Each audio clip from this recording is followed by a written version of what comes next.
আজকে সুকুমার রায়ের একটা শিশুতোষ কবিতা আবৃত্তি করব, জীবনের হিসাব। বিদ্যে বোঝাই বাবু মশাই, চড়ি শখের বোটে।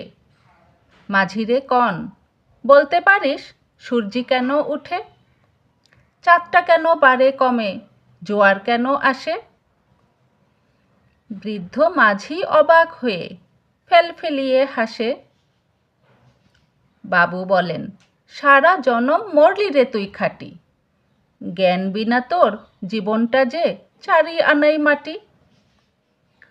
খানিক বাদে কহেন বাবু, বলতো দেখি ভেবে, নদীর ধারা কেমনে আসে পাহাড় হতে নেমে? বলতো কেন লবণ পোড়া সাগর ভরা পানি? মাঝি সে কয়, আরে মশাই অত কি আর জানি। বাবু বলেন, এই বয়সও জানিস নে তা কি? জীবনটা তোর নেহাত খেলো, অষ্ট আনাই ফাঁকি।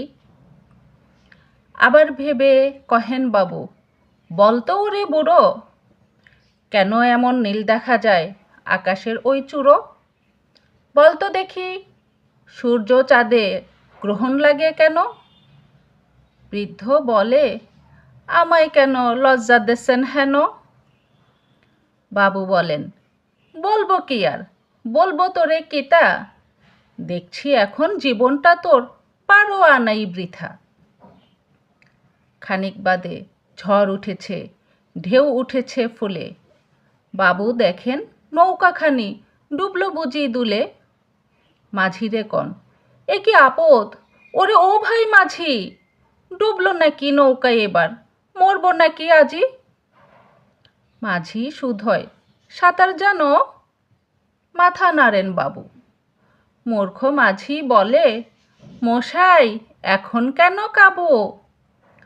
বাঁচলে শেষে আমার কথা হিসেব করো পিছে, তোমার দেখি জীবনখানা 16 আনাই মিছে।